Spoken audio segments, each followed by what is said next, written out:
In 3, 2, 1. John, are we live? We are live.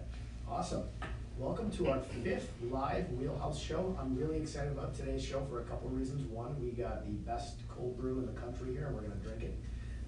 We got Justin Doggett from Kyoto back on. We got two dudes that are chomping at the bits to talk a lot of crap to each other. Brendan Nestor and Joe Phalen.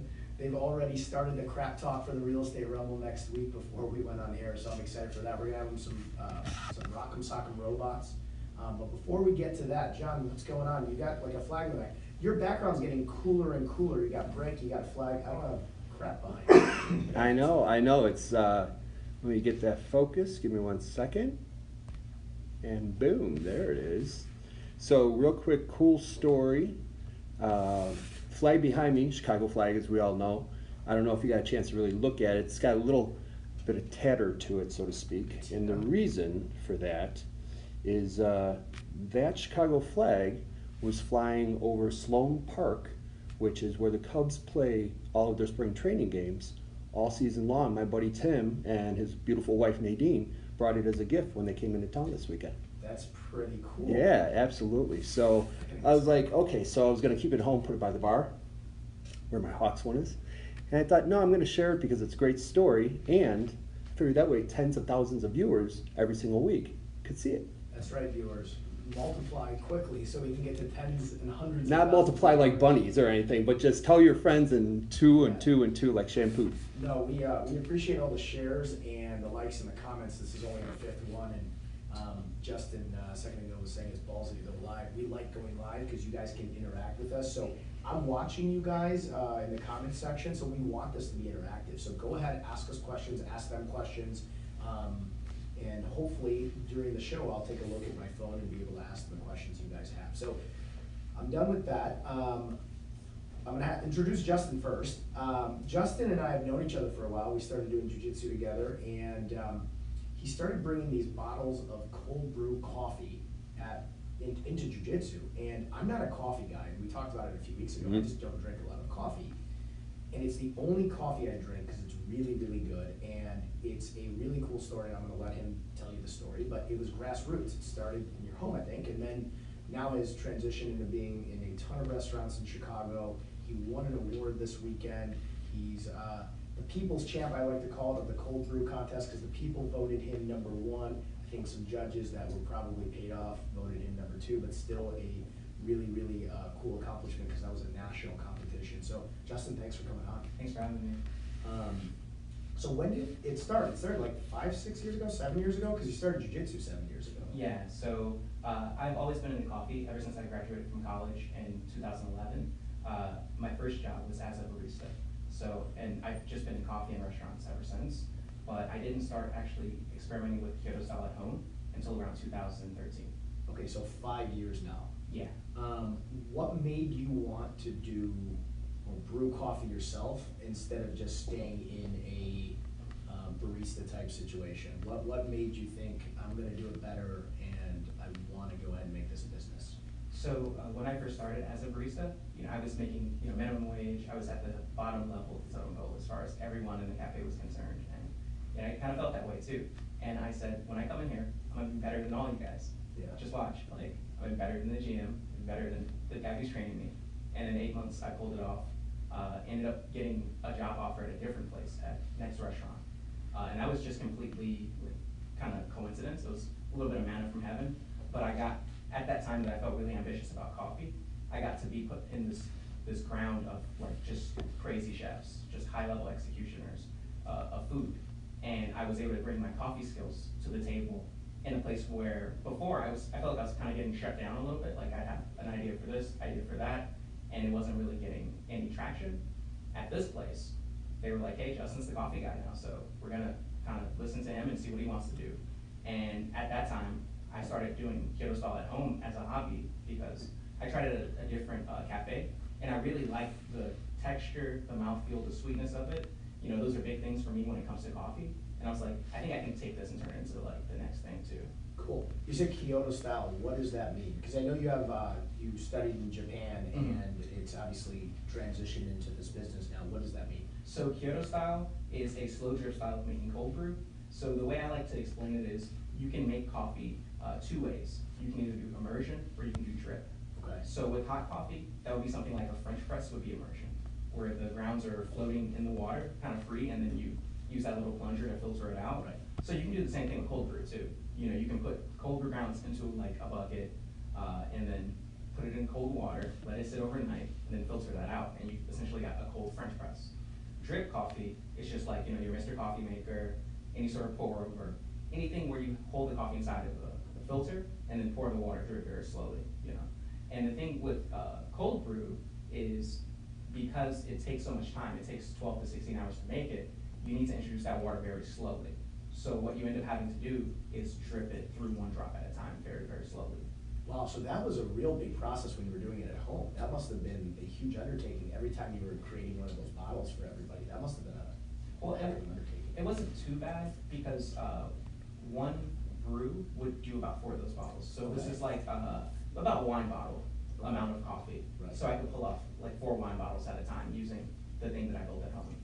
And I just went to the science surplus store and got, you know, a separatory funnel, lab stand. I kind of took the machine that existed already, the existing Kyoto style machine, which if you ever go to a cafe and you see something that looks like a large hourglass, it's got like borosilicate glass, really fine glass, wood, and it's just like this tall tower, that's a Kyoto style brewer. So I took the principles of that and just said, how can I hack this and make it for $80 instead of $400? Really cool. When you started doing all the brewing, what made you want to do cold instead of hot? It was just the new thing. I felt, I always liked cold drinks, and I think kind of long term, I saw that cold brew had more potential to be like a consumer packaged good than hot coffee, because it's like, you make the hot coffee, and then you got a few minutes to drink it. You can't really package it. Cold coffee, you can package it, so now you can take this centralized process and distribute that, you know, to everyone, and everyone's gonna get the same experience. And that really resonated with me because of the discussion that's being had in coffee about, you know, how do we execute at a high level, but then it becomes, how do we execute at a high level and then introduce scale to that? And for me, cold brew was just a no-brainer. Yeah, I guess the scaling would be much, much easier with the cold brew. And well, I think you're gonna have some samples in a second, but you have those bags of coffee that I've seen you brand. And for you two guys, if you're dealing with realtors and stuff, we got a realtor in our office, Johnny, who at open houses, he takes the Kyoto Black, and because it's cold, he serves it to people coming through, and they love it, and it's become a conversation piece for him at open houses to get people to stick around. It's very, very cool. Yeah, he'll put a sticker on it actually. Yeah. Yeah, on the front of the bag. With all this information he Yeah. gives it away as a gift, which I guess with hot coffee, you really can't do that, so you're right. Yeah. I never thought about it like that, but from a business branding standpoint and scaling, it makes a lot more sense. And you've been mixing it with alcohol and stuff too, right? Because Yeah. I've seen some of your stuff where you're mixing it, and Mhm. you got some liquor drinks now. Yep, so I'm doing a project with a really talented bartender, David Moore, Okay. and he's the special events director over at Cindy's Rooftop. And basically, me and him connected because he picked up some of my product at one of the places that carries it, Cornerstone Cafe. And he was just like, oh my God, this coffee is amazing. I'm gonna take every coffee drink that we have now and take the coffee off of it and put Kyoto Black in its place.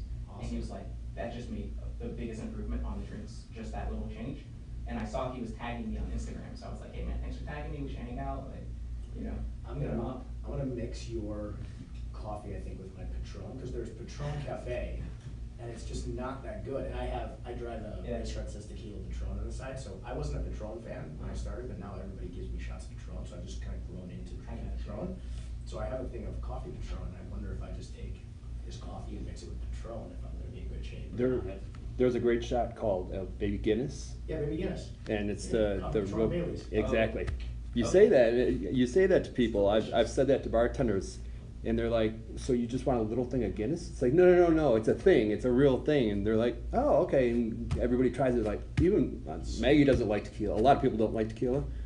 They try it and they're like, "Oh, that's so smooth. That's dangerous It smooth." doesn't taste like tequila at all. It tastes like a baby Guinness. It's like a coffee Patron and then a splash of Bailey's. And it's really That's good. awesome. Yeah, it's delicious. Yeah, so me and David are gonna investigate these drinks that you mentioned and try to pull some cool stuff off. Well, invite us, we'll Yeah. taste test. We're not taste test shy, we're normal not shy. coffee today. We're gonna have them back on next time, once they've like perfected the alcohol version of this. Fair enough. We're just gonna try a bunch of it. Perfect. Just get drunk. And Uber home. Yeah, exactly. So, I've seen you in a bunch of spots, because WheelHouse Pizza, which is in Lincoln Park, was right around the corner from my office, and I was walking by and I saw the Kyoto Black sticker in the window, and I was like, holy smokes, he's there. Yeah. You're growing to a lot of different spots in Chicago. What's the game plan for that? Is it still grassroots, or are you just anybody and everybody who wants you, you'll place Kyoto Black there? I mean, as long as they are, respecting the product and, respecting the customers, I'll work with them. It's funny because the WheelHouse was actually my first wholesale client. Really? Yeah. Cool. Yeah, back in winter of 2015. Okay. Yeah, but I've also had a linear carry my coffee. I've had a bunch of, I run the range. So really, as long as they're like doing it right, as to what their customers expect from them, I'll work with them if they want to do something cool with coffee. I love it. The cool thing is what you just said, as long as they're kind of respecting the product and the brand, your passion for coffee obviously comes through, and it's made you very, very successful in what you're doing. The other cool thing I love that you're doing is you have that bike now. I saw it in the Facebook photo. He's got like a bike that you put the coffee in, you're biking around the city, and that's like it's like a food truck version of taking the cold brew to people. How's that working out? It's good. It's really good. I mean, the logistics of getting around town, because that thing steers like a boat. Like after I get off the bike and I drive my car handles just so much better than the bike, because it's this huge trike with just hundreds of bottles of, I'm exaggerating, like 100 bottles of coffee in the front, but that makes it really front heavy and kind of unwieldy. But I just rented a U-Haul, the little trailer that you use for transporting motorcycles. Yeah. And I just strap up my trike to that and take it to events. You drag that thing behind a bike?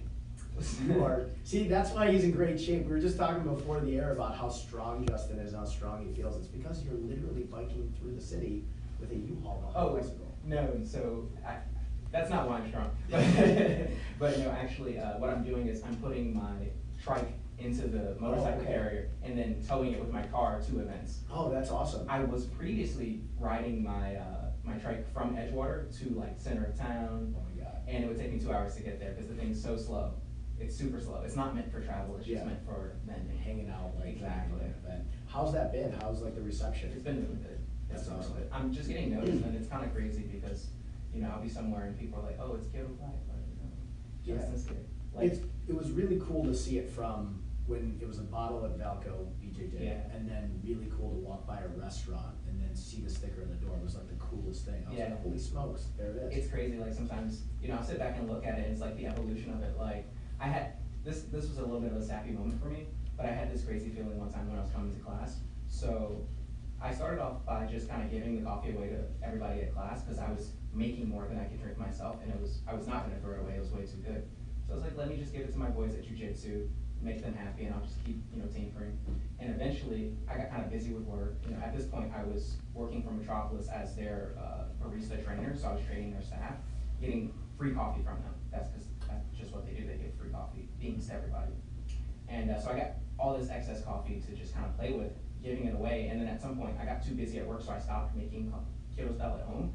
And then all the guys at the gym were like, "Hey Justin, get some of my coffee?" Like I just kept hearing it, like, "Justin, get some of my coffee?" And they're like, "Yo, we'll pay you. How much? Like, how much do you want for the coffee?" And I was like, "Yo, $10. Like, I'll take $10." Yeah. And it was like I was doing water bottles for $10, and like guys were just like picking it up. But I had this moment where I was coming into the gym with my box of water bottles, because it started off as me just coming with a few water bottles. Next thing I'm coming with a box of water bottles, feeling kind of awkward because I'm just rolling into the gym and the staff are looking at me like, "What is this guy doing?" You're right.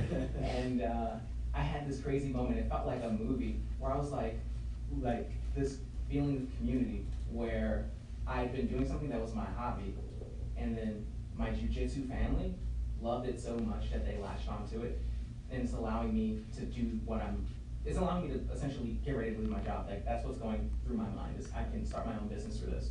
And like it was this crazy, just like proud feeling of community where I'm like just carrying this box, like this is for all my boys, like everybody's got a name on it, it's like this one's for Christian, this one's for Mo, this one, like it's like. I love it. Your passion, we could all tell you're passionate, and your product was amazing, and it really is. I mean, we're very lucky our jiu-jitsu gym has like the, shout out to Jay Valco, who's put together such an amazing group of people and an atmosphere that allows everybody to be as close as they are. I have so much support from people there. I'm glad that it transitioned for you from something you were passionate about to something other people were passionate about and then a business. It's crazy, it feels like yesterday you were giving out those bottles, but obviously 5 years is a long time.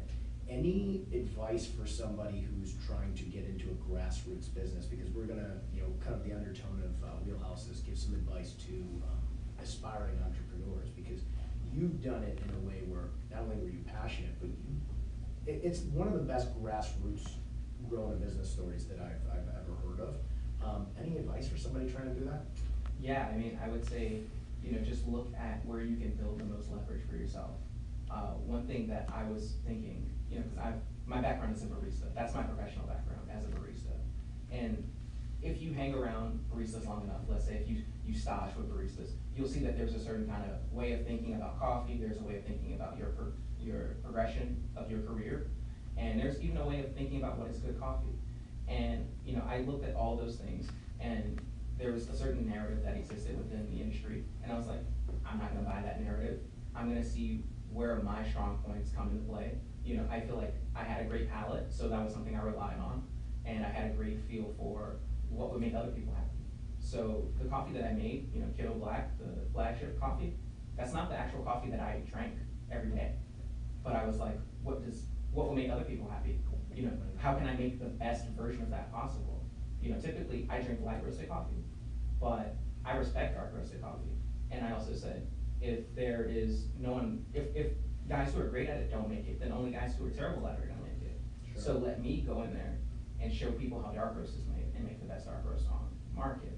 So for me, it was knowing what the levers were, I love that. And I coach this sometimes to agents in general, know your audience, whoever it is. If you're dealing with like in real estate, a FSBO or for sale by owner, know your audience. They want a discount. You go in there with a 6% ask of them. They're gonna tell you to get the hell out.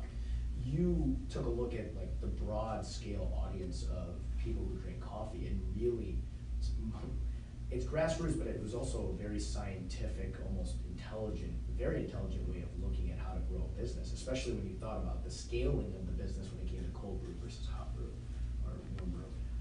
I love it. So you got some samples for us? Yes, I'm I really do. excited Yeah. about that. So he's got some samples. He's gonna put some stuff together. Hopefully these two guys who we're gonna announce in a second don't get too hot to pour coffee and just start punching each other. I'm getting excited. That's for the event. They've just been Sound like staring at fights each are other, in. just staring at each other with like a angry stare the whole time, ready to go. So the brew that you're about to give us, what is it? Is it just a regular Kyoto Black? So my first one that I'm gonna get you started off with is gonna be the Red Kiddo Black. Okay, cool. That's just kind of an anchor for your understanding of what I'm doing. And then I brought some other coffees, which are the coffees that I would typically drink myself. Very interesting coffees, some from Central America and South America, some from Africa. And Awesome. we're just gonna get some really cool experiences going, so. I'm excited. While he's doing that, guys, next Thursday, May 17th, is the Real Estate Rumble. The charity is for the kids. It's amazing. Show up, sell it out. Every year it sells out. Last year we had almost 1,000 people. It's the #1 real estate charity in Chicago. They raised $75,000 last year, which is insane. I think they're shooting to do $100,000 this year. There's still some tickets available. I think sponsorships are sold out. If Ryan Cotter, if you're listening, and hopefully you are, because we are talking about the Real Estate Rumble, comment in the comment section if you can, if there's sponsorship opportunities still available, so that people who want to sponsor can. I've sponsored it before. I'm going to sponsor it again this year. It's a really, really, really cool event, and people are getting out there. They're in shape, getting in shape. Some of them aren't really in shape, but some of them are getting in shape, and they're going to punch each other in the face for the kids. All right, so let me show them this. Yeah, let me show them this cool bag. John, can they see this? Yep, give me 1 second. Hold it up just a little. My T-Rex arms can't get that much closer. No, it's fine. I zoomed in. You're good. You're good. Zoom. It's really cool. All right. This is what Johnny actually in our office takes to his open houses. And he takes this thing to the open houses, and he's got all of his information on it and gives it away as I'm gonna let you go ahead and introduce what's happening here now. Yeah, sure. So is my camera here? Yeah, you can. Okay, cool, yeah. So this is the main format for the pouch. And basically I just take this, fill it up with concentrated coffee, and I mail it to all 50 states. Cool. So, and it's got instructions on the back. Go up on it, so There you go. instructions on the back. Yeah, instructions on the back, and then it's just got an easy spot that you pour from. And it flattens out when you dispense, so instead of opening it like a bottle and then closing it and it gets air on top of it, this just flattens out and never lets any new air in, so that keeps it fresh for 3 months. Wow. It's got a big shelf life too. Yeah. Although nobody is gonna wait 3 months to drink that. It never happens. I'll pass this over there. So we got some comments. Zaki said, I love Justin, his coffee's amazing. Thanks, Zachy. Xavier said, can you tell us how and where to get it? That's actually a great question. So you can go to kidrowstopcoffee.com and order it. I'll just mail it out to you, and if you go to my About page, you'll see all the locations in the city that carry it. Awesome. We have nice Chicago flag. Volume on microphone, Tim said. He said, guest Mike and Mo, something about our volume. I think we figured it out already. Cheers, guys. Cheers. Cheers. Thank you. John gets one too. Yeah. Cheers, John. Cheers. And then Luke Stoyov said, Mo has a nice radio voice, sounds smooth and sexy. Smooth like this coffee. That's really good. So do you ever recommend people mix it with sweetener or not? Is there any recommendation on how to have this, or do you just have it straight? So my approach to coffee was, I was going to just simply make the best cold brew that I can make and have a perfectly balanced coffee that regardless of what you do with it, it's gonna remain perfectly balanced. And then from there, it's really up to you to decide just what you wanna do for yourself. Cool. Somebody said, do you have decaf? I make decaf to order, yes. Oh, sweet. Decaf So for it's tea. decaf, just order from my site and then say, hey, could you make the decaf, and I'll do that. Cool. So what else do we got? So I'm gonna move on to, while you're doing, Yeah. you're setting this up, we'll bring you back in when you're at the next round. I'm gonna bring on Brendan Nestor next, and then actually, you know what, I'll bring you guys both on. We got Brendan Nestor from Coldwell Banker, and we got Joe Phalen from Compass Mortgage. These two guys are kicking butt in the real estate industry, so we're gonna talk a little bit about real estate, and then we're gonna get into the real estate rumble. Well, Brendan, you got your start in real estate recently. Yeah. You were an entrepreneur before that. What were you doing before that? Well, real quick, before I get in the ring with Joe, I'm gonna go these keto blacks, so we're gonna take one for beforehand. But no, before real estate, I was in the daycare industry, and it's, you hear about that, it's like, well, the guys in the daycare industry, what's going on? So my grandmother actually started a company back in the 60s, and took off. Her children opened up their own schools and kind of passed this awesome business entrepreneur spirit down throughout the generations. And so my cousins own schools, my brothers own schools, and I opened up a few centers in the city a couple of years back.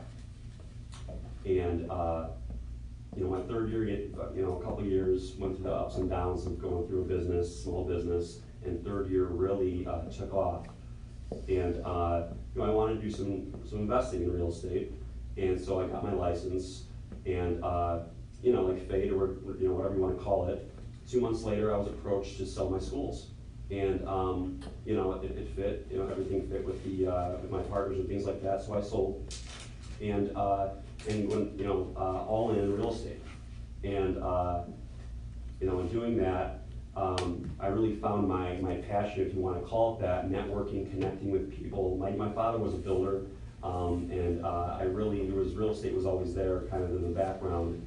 But going through the ups and downs and going through the hustle of the real estate industry, the business, I really kind of found myself, my new passion, and really felt like this is it for me.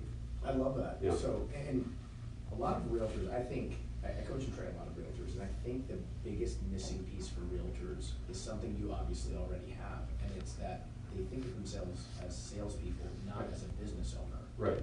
And that's, having that, you already have the understanding because you've been successful in business, but having that understanding and then transitioning to real estate, I think is gonna be really cool. Yeah, and I think that's one of the most important things, being a new real estate agent, obviously you coach that too, but teaching new agents that this is a business. And you can't look at it like, oh, you know, what did I do in my first 6 months? What did I do in my first year? You know, you're in this for 2 to 5 years for your growth. And then, you know, then it might start rolling in. But, I mean, if agents start looking at that, like, you know, you gotta be all in for the first 5 years at least. And, you know, that'll help them feel better about it. Yeah, every agent looks at, like, you know, the top agents in the city, and they're like, I wanna be that guy, and they wanna be that guy yesterday. Right. They don't realize that person, like, you look at Jeff Lowe, he did a YPN breakfast a few years ago, and he said, I've been at this for 20 years, I've been consistent for 20 years, but you get a lot of people who obviously have ambition, and that's great, but they lack the patience to do it for long enough to become successful. It's like, I always tell our agents, becoming a bodybuilder or someone who's got a great body or a physique is not difficult in theory. You work out really hard, you eat well.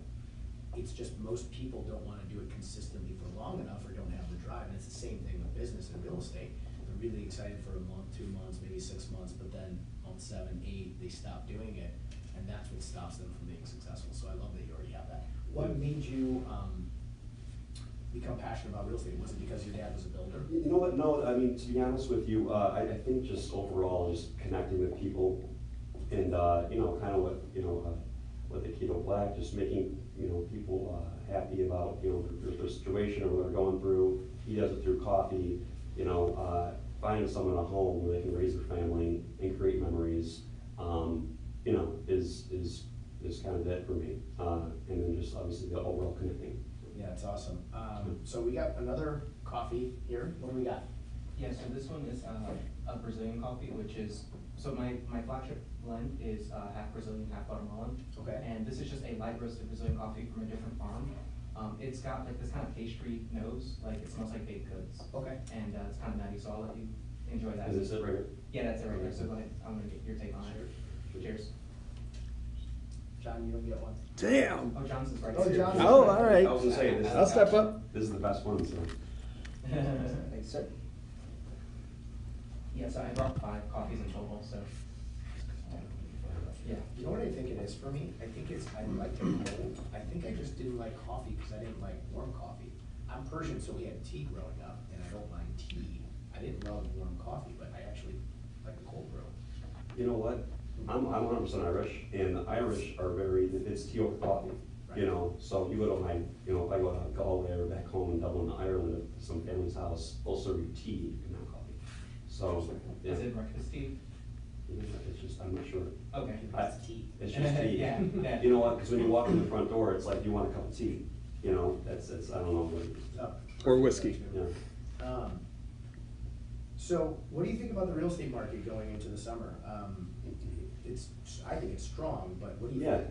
well, to be honest with you, I'm the same way. We were talking earlier about rates going up and then, you know, the lack of inventory, but at the same time, you know, I always tell my clients who are listening, you know, if we market the property in the way it should be marketed, you know, we get the right buyers in here, your property's gonna sell.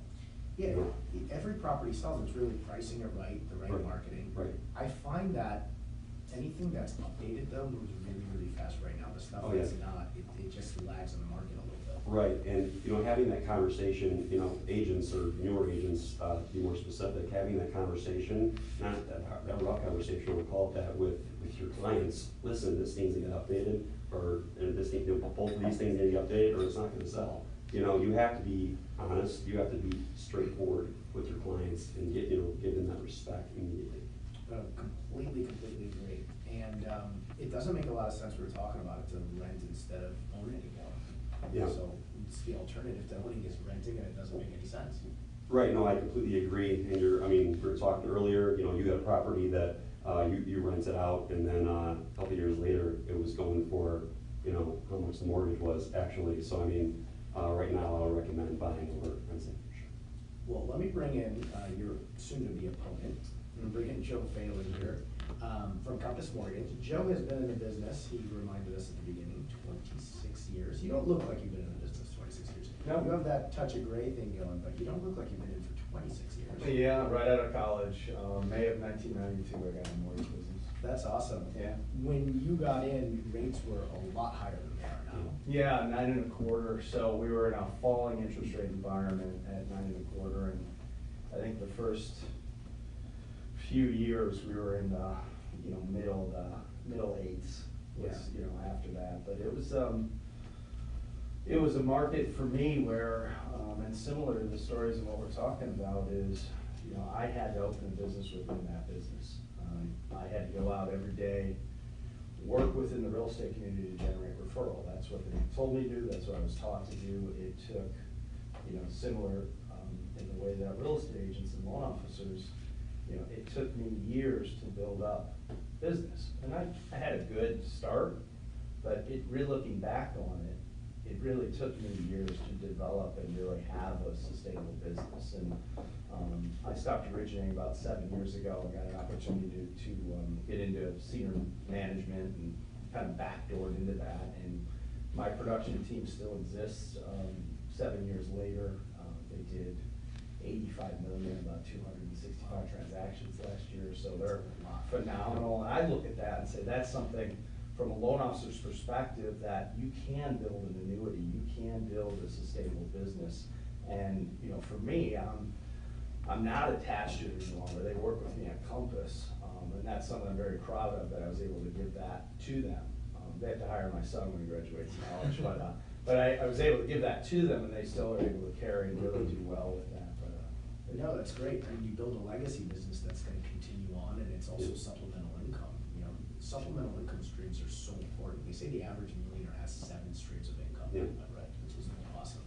But what's also cool about what you've done is you've gone through the ups and downs. So you've had booming times, and then I got out of law school in 2009 and actually got into the legal career. I opened my law firm in 2009 because job offers sucked, and I just couldn't get a good job offer, so I just opened my own firm. I got into real estate right then too, and it was really, really bad. Yeah. But I didn't know any better. I think for you, who went probably from a boom, in the early 2000s to a drop, and then still stay successful, that always intrigues me. How did it feel in that little bubble there that burst? I think if you look at your career, in sales especially, you have to reinvent yourself. With technology, it's happening faster. Maybe when I started, it was every 3 to 5 years. Now it might be every 1 to 3 years. But what I look at, if you go through 9/11 and the boom and what was happening and how easy it was to generate income as a loan officer, no restrictions for lending, and literally, it was the wild, wild west.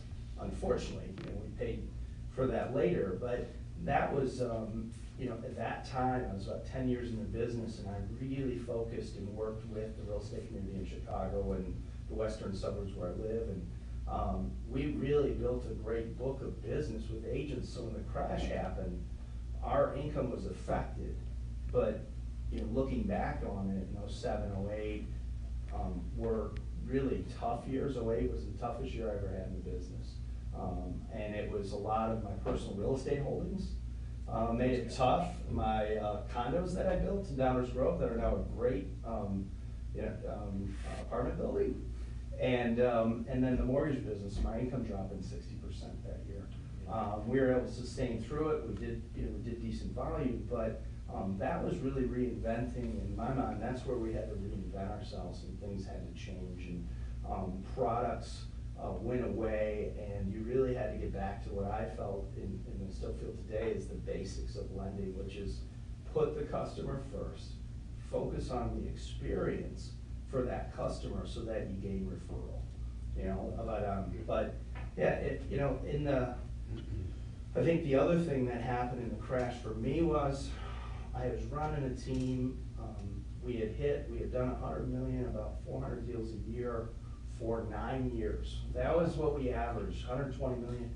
It was great, but I had a team that was really, really good. I became the front person and the rainmaker, if you will, but we were kind of stagnant. We weren't growing in volume. So that next opportunity for me with a local mortgage company here really changed a lot of how I got into the management side of things. But I love that. I mean, that's it's an up and down, but an up again. You made a really good point. you said that when it went down, our income got hit, but maybe not like some other people, and it's because you had the right foundation in place. I am a lunatic about statistics, so I went back and I looked at the Chicago Association of Realtors, and I looked back at top producers from 2008 through about 14. Yeah. And if you look at the top guys and girls, they stayed top guys and girls. Yeah, they dropped a little, but they stayed top guys and girls. All of the kind of onesie twosies fell out of the business, and everybody took a big hit. But the people who are good at business, they still gritted through and did really, really well. I'm sure it was very tough. 60% loss of business is huge, but it's awesome that you had the right foundation to make it through that. Because every market, I get a lot of people, because I was a foreclosure and defense attorney, saying, "Do you think a crash is going to happen again?" And I tell them, not like the one that happened, because the precursors aren't there. People Right. don't understand how the Wild Wild West, like you said. Right. He had a pulse and a decent credit score. And Yeah, so he made and a certain we have amount of money. appraisal algorithms that protect Yeah, the exactly. consumer now. A lot of things that protect the consumer, whether we like it or not. Yeah. There's a lot of good things that have happened since then. Those precursors aren't there, but markets go up, they go down, they go back up again. It's just, you have to know that. I don't think we're gonna crash. You know, you got all those doomsday people like, oh, market's gonna crash. I don't think it's gonna crash like it did. But even if it cools down and goes back up, that's what markets do. No market goes up forever and stays unchecked. That's normal. That's normal. You know, and as far as home purchase right now, and my experiences is people who feel good about their jobs, feel good about what's happening for their future are buying homes. It's not, in my opinion, it's not rate driven. Refinance markets are rate driven, right? I have a need, I can save money, all that. But buying a home has a lot more to do with how you feel about your future, what you're looking at, the landscape. Am I ready to make a 3-year investment on a timeline, and maybe I break even, maybe I make money, but yeah, it's definitely better than renting, right? And I look at it as just as this economy especially is, you know, the buyers, you know, a good house sells. Yeah. We sold our house last year in Elmhurst. We had to drop the price more than I thought we would, but the house was built in 1929. It was a nice house, but we're competing against new construction in a price range where I had to drop the price. And thankfully, my knowledge of the real estate business, I was very aggressive on that. We didn't own 2 houses for very long. 26 years in, so we got a couple more coffees here, and then, John, I'm hearing people say, Working on it. you got some audio problems. John's working on it. Hopefully you guys can still hear us pretty good. Sounds like some people can hear us. I mean, Luke said, my voice is, Sexy. Maybe my microphone's working. Maybe it's sexy because nobody can hear me. Yeah. So my girlfriend's probably, and she's like, we can't hear you, so it's really, really sexy. Well, one thing I want to say about Justin, and it just struck me when he was talking, was I go into this restaurant and I look at these people and say, I'm gonna be better than you. Yeah, I love that. And I've done a lot of interviewing top salespeople in my previous life, and then that was part of what I did. And had about 3 years where I did a roundtable like this and interviewed top salespeople at the company. That is a best practice. That attitude is the attitude of people who achieve great things. Yeah. Like, if you can teach that, you walk in and you look at an environment, and I'm going to be better than that environment in a short period of time. That, to me, it gave me chills, because those are the people who have achieve great things. Yeah. And it's just the attitude. It's not. It's amazing. Yeah. So what do we got here? Yeah, so this is an Ecuadorian coffee from Passion House Coffee Roasters, Okay. who were local here in Chicago, and they were one of my inspirations back in 2011. I had a coffee that literally changed my whole just trajectory in coffee. And it's been like the dragon that I've been chasing, trying to find that specific coffee again. But in any case though, this is one of their Ecuadorian coffees. So I'm kind of taking you guys on a little bit of a journey. We start off with the dark roast, my flagship, and that's mostly chocolate notes, stouty, shaped dark chocolate, cognac notes. The second one was more, it's still a Brazilian coffee, so it's more like pastry, caramel. This one, Ecuadorian, stone fruit. I get a little bit of guava from it as well. So I'm slowly taking you into this realm of like kind of esoteric, weird flavors. I love it. Yeah. This is awesome. Yeah, so the next one coming up, I'm going to pass this around, is a natural process Ethiopian coffee. John, we're drinking all this for you, buddy. Sorry. Your audio, fixing the audio. Whoever Tim is, Tim, thank you so much for continuously letting us know what's going on with the, He's my flag guy. He's Arizona. We have viewers in Arizona. oh, look at that, look at WheelHouse all over the country. Well, that's What's, quite so this different. next one is? Yeah, so that's a natural process, Ethiopian coffee, and actually I'm gonna That's do quite another different. one. Double fisted. So everyone's gonna get two. One has more than the other one in it. Okay. And the reason one has more than the other is because I want you to save some. We're gonna add some tonic to that. Ooh, You guys so mind one has if more? I start jogging in place? Is that okay? You're gonna punch him when you get to the crap talking Well, part. you know, I'm not gonna need anything else right this Yeah. coffee, my Exactly. friend. Yeah, we go deep. Okay, so which one am I saving for the tonic? The one that has more in it. The one that has more in it. Yeah, so just drink some of that and then save some for the tonic. So these are both natural processed Ethiopian coffees. And you get to taste just the difference between, just the two farms. So coffee is kind of crazy in the sense that there are so many different variables to play with. So, I'm gonna go on a little bit of a long story, but it definitely goes somewhere. So essentially with coffee, first of all, it's grown between the tropics. So every country that exists between the tropics can grow coffee, and it just needs elevation and, you know, like a certain kind of soil composition as well. The thing about coffee is, it is highly variable. Like, there are so many different sub-varieties of coffee. So there are natural existing varieties of coffee, like wine grapes. And then there are also cultivated varieties, cultivars is what they're called. And then so coffee originally comes from Ethiopia. That's birthplace of coffee. Okay. From there, it went to Yemen. Okay. In Yemen, back when coffee first made it to Yemen, if you were caught with coffee seeds in your possession and you weren't officially allowed to be a coffee merchant, it was like a kind of like royal family thing, you'd be killed. Whoa. Yeah, but people still managed to smuggle coffee out of Yemen into Central America. That's crazy. And it was just from a small population of plants. You know, there was like one varietal that really made it to Yemen. So most of the genetic diversity within coffee still remains in Ethiopia. Wow. Yeah, 99% of the genetic diversity of coffee exists within Ethiopia. So most coffee that's in South America, like we're having, or Central America, it's not native to that. No, it was a transport. Wow, I Yeah. never knew that. But because the climate is suitable for it, it worked out. That's insane. Did you guys know that? I did not know, this is a history lesson. Yeah. I have a lot more respect for coffee. It's, we had a guy on a few weeks ago, who was awesome, and we were talking about wine, and, he took us kind of through the process of wine.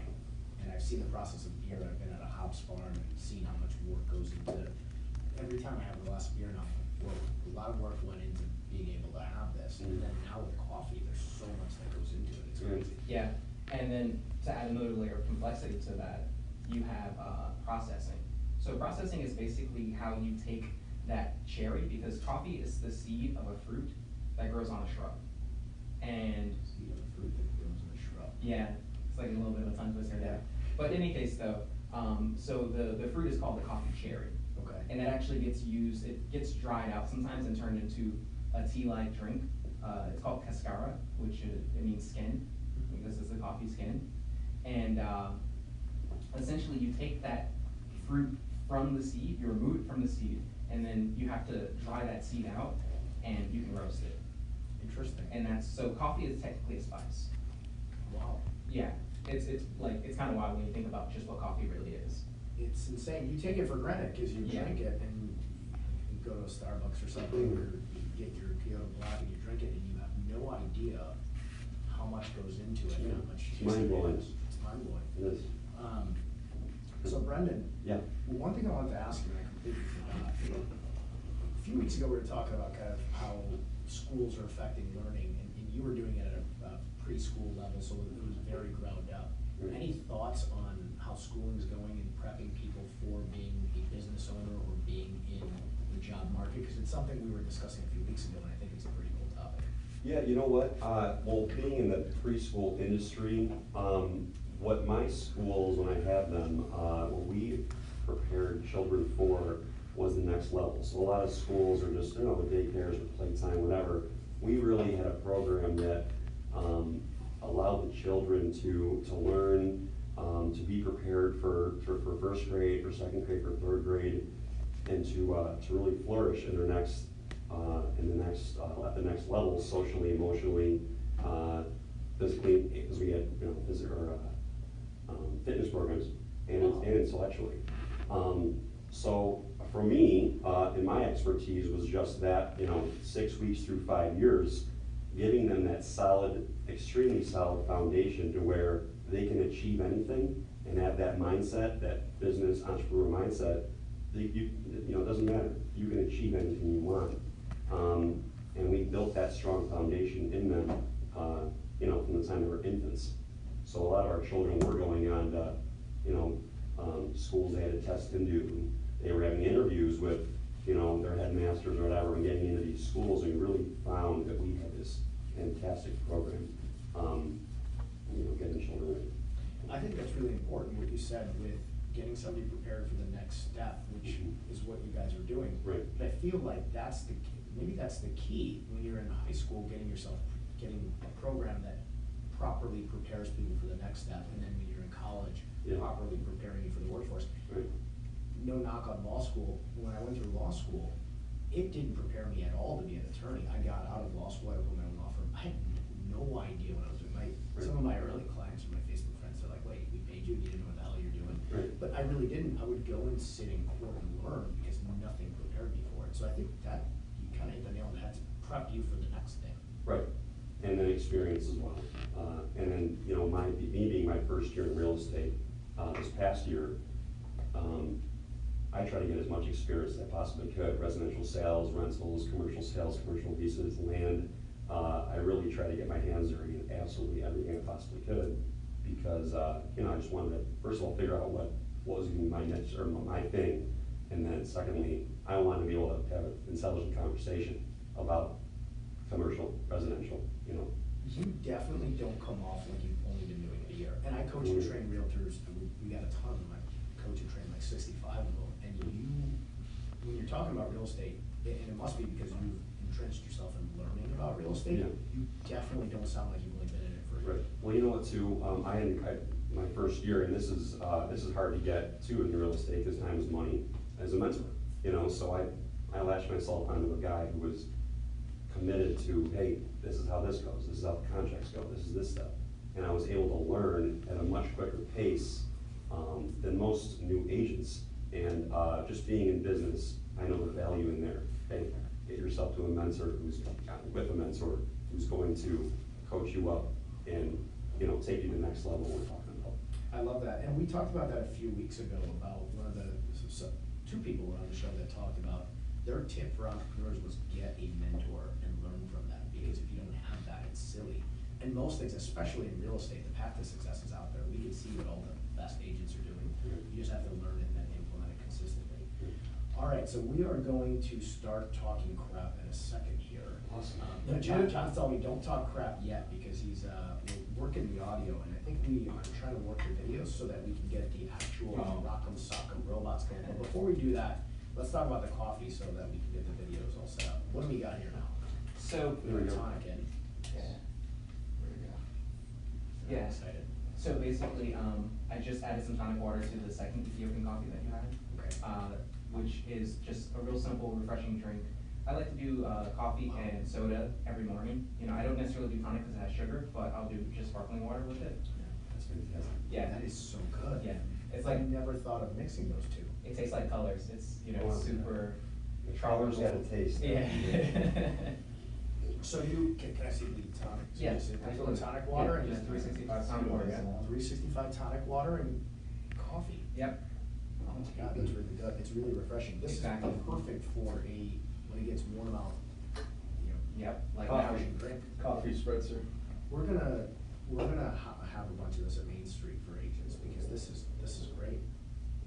Yeah, so that competition that I won, I think this is part of the reason why I crushed it, because, you know, I was serving my straight up coffee, and then I was serving a tonic alongside it, and they got to see, like, first of all, who's doing this? They're like, wow, like, the most common question I got was, why? Why are you putting tonic water? And I was like, just drink it. And they were like, oh, that's why. You're innovative. Thank Right. you. That's such a big piece of it. I mean, you're constantly researching and constantly evolving, whereas most people, you're successful, your coffee is very, very successful, and you could just leave it as is and say, hey, I got a successful cold brew. But constantly evolving, which is so cool. And like Joe was mentioning, you know, he's constantly evolved his business and he's, you know, improved it, but you're doing that with the coffee, it's really cool. I love, John hasn't had one, he's looking at us with a frowny face. He hasn't been able to have any of this, the last 2 or 3 coffees, so that was really, really good. I'm gonna finish it. Can I start, can we start having them talk crap now? Yeah, sure. I have no problem with that whatsoever. Well, you know, real quick, I just want to get into, you know, Ryan Cotter, you know, the guy who was running this whole thing, the real estate rumble. He really tried to put me and Joe up against each other and have this enemy kind of thing. Wait, when we announced this, or before, or? Prior to. When did they stage our meeting in December? How far has this Cotter, gone on? he's a little mad scientist behind this whole thing. How many months has this been brewing? Well, you know what? Was there ever a guy my age that I was supposed to box with for this? I'm not even sure if there was a guy. I'm gonna let Did you they in on make, a little secret. okay, did they make, I just wanna know. I'm gonna let you The in on a whole little thing secret. up. We're totally messing Cotter up here, but Cotter offered me to box you when he didn't have somebody for you for a couple seconds. And I said, well, he's training really hard. But you've got tons of experience. Not tons of boxing experience, but I mean, I've been boxing with a boxing coach for a long time since we were at And you've Valco. sparred and been All in- the time of sparring. Yeah, so that's Boxed the different. Rumble. And Yeah. I told Cotter, I was like, come on, don't make him do that. He's training hard. Put him up against somebody who, you know, he's gonna have a fair match with.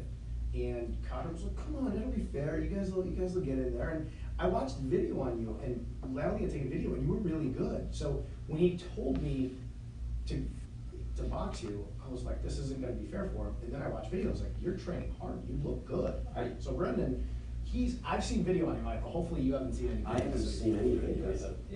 Look, I went to dinner with Ryan Cotter and Adam McLean, who was fought in the Real Estate Yeah. Rumble in November, and they, you know, put some sunshine on this whole thing and said, you're gonna get in shape, it's gonna be a great experience. And I like adventure channels. I'm the first guy to do Tough Mudder, triathlons, you know, half marathons. Just, you know, I will get out and do those things. You know, you wanna go climb a mountain, let's go climb a mountain. So I looked at it that way. I accepted the challenge, and at the same time, one of my best pals from college, his old police partner started Gregory Boxing in Des Plaines. So I thought, hey, I've got a friend that knows boxing, and I'm gonna do this. What I didn't know is Gregory Boxing is set up to train amateur and professional fighters in Muay Thai and boxing. I never entered that world. You just talked about the gym and the culture and how cool it is. I'm part of that now at Gregory Boxing. I get the culture. I get this is much more of, to me, you know, it's become more of like the feeling of martial arts and the way I'm trained. And so, you know, I'm asked to do a few things next Thursday. It's very simple. It's my first amateur fight. Throw straight punches, stay light on my feet, breathe. He's BSing. He's No, coming in with hooks. yeah, right. No, I don't. We haven't really, because I even avoid the advanced classes this week because I didn't want to confuse myself. But the reality is with Brendan, you know, we've met, we like each other. You know, when we met, we're similar guys. We grew up on the South Side. We look like we could be brothers, for God's sake. So You do. yeah. You know what? So I think, you know, next Brendan's year. an uncle, not brother. Well, Okay, so he's well, talking crap. yeah, older brother, uncle, I'll take that. But I look at it and go, you know, next year, if we do this again, we fight other people. Right.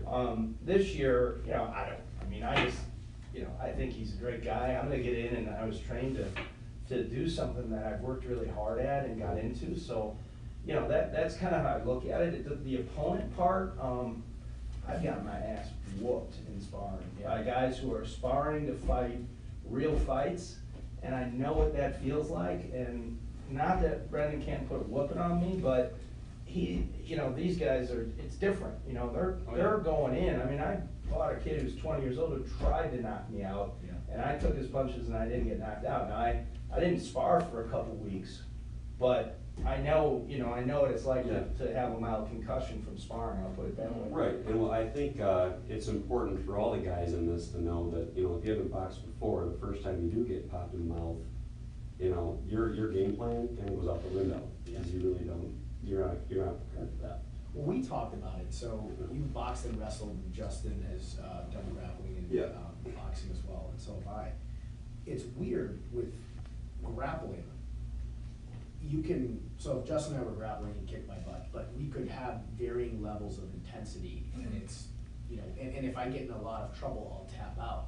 Right. The humbling thing about boxing is, if you are in trouble, there is no tapping out. It's a weird, the first couple times I got my butt kicked in sparring, it's a weird feeling, because in jiu-jitsu, like, you'll put up a fight and then you'll tap out, or in wrestling, you said you get pinned. Right. But in boxing, when you're getting hit, it's a completely helpless feeling. Yeah, especially when you got a couple minutes left Yeah. in the ring. The nice thing about the Real Estate Rumble is it's 90 seconds, Right. which actually goes by relatively slow. It feels longer than it is, Yeah. because you guys are going at it for 90 seconds. In 3 minutes, nobody can go a million miles an hour for 3 minutes straight, at least no amateur can. For 90 seconds, people are like, well, fuck it, we're just gonna just let our hands go, and then they're like, oh my God, I'm gassed out, Yeah. because they don't pace themselves right. Right, so Ryan had come to me, we met a couple months back, and we were talking about the boxing rumble, and on a whim, I was like, hey, you know, if a fighter backs out, I'd love, you know, just call me and I want to fight Joe I Phalen. want to fight Joe Phalen, because, you know, what was that? But, you know, so he calls me up the day of the weigh-ins, and he goes, Brendan, I need you to come down to the city for this weigh-in, this press conference, you know, he told me he'd help me out. And I'm like, all right, you yelled me in. So I'm like, you know what, I'll be there. And I'm like, just make sure I'm fighting Joe Phalen. I didn't say that. But he made sure that it sounded like that, apparently. So, but yeah, for the last month, I've just been really trying to get in shape. We were talking about, you know, doing some sprinting workouts, but I'm working with trainer Eric McElroy in the southwest suburbs, who really has been kicking my ass and really trying to get me in shape. He's a great trainer. So if somebody drops out that's light, we can put you in there, Justin. and we can beat him up. Yeah, I mean, nobody wants to take Justin no. last minute, that's No. not gonna work out well. So I mean, last few years, do fighters back out like the day of? So one of the worst examples of that, shout out to Jordan Powell, because he is a tough dude. He had 2 opponents drop out right before the Rumble, and they were trying to find Jordan. Jordan had never boxed before, but he's young, he's athletic, he was working really hard. And I didn't know who his new opponent was, and it was a guy from Oakley who had won the Golden Gloves that year. Oh, So man. I didn't know, and then I go into the other locker room, and I sparred with him at Franklin Street, and I see him wrapping up. I'm like, what are you doing here? He's like, well, I'm the first fight. I was like, oh, shoot. So Man. I didn't know what to tell Jordan, because I didn't want him, because he's already gloved up, he's warming up, and I didn't know what to tell him. Like, oh, this guy won the Golden Gloves, he would have Yeah. forgot. Yeah. So I pulled his coach quick aside, I'm like, the guy's boxing is really good, won the Golden Gloves this year. And what do you wanna tell him? He's like, well, let's just tell him he's got some experience. And I said straight punches, don't get crazy in there, he's good. And I told the guy who's boxing, he's never boxed before, don't go out there and stop him in the first round, and don't do that. But he took it to Jordan, Jordan broke his nose, but he lasted all 3 rounds. Nice. And at the end of it, you could tell he was irritated that he didn't win. I was like, you just went 3 rounds with a guy that won the gloves this year, and he's really Wow, good. that's So insane. that was the craziest last minute dropout story, Yeah. but Connor does a really good job, as much as we're joking him, on trying to make sure that people are Yeah. matched up. John's gone around and he's videotaped so many different people, so he has a good handle on who's good, who's not good. And I've gone in, this year I moved to the suburbs, so it's tougher for me to get in and spar, but I used to go from, you know, place to place to place to spar with some people, so that we wouldn't have a mismatch. But neither one of you two are gonna drop out last minute, so you're not No, gonna get a goal. well, we can't now. You can't now, and I'm No. talking crap. Yeah. So, John, can they see the Rock'em Sock'em robots, or do you want me to hold it up? How are we gonna do this? Nope, no, I got a camera trained. And then, So- Yep.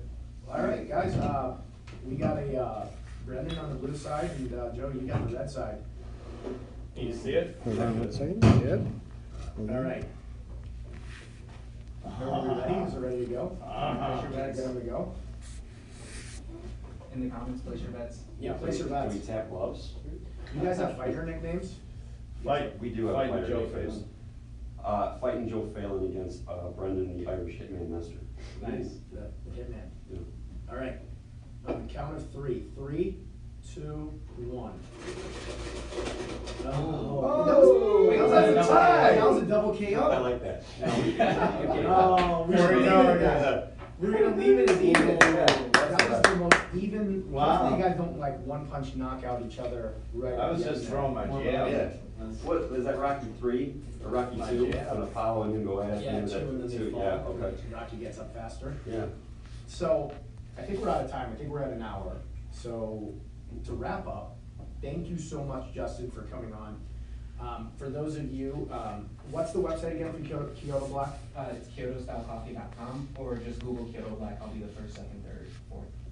You'll be the only I'll man. be the only one. I love this, I learned so much about coffee today, and I love your passion. I have a feeling you're gonna be in literally every spot in Chicago before we know it, so congratulations. That grassroots growth of Kyoto Black has been one of the coolest things I've ever seen, so. Thank you. Thanks for coming on.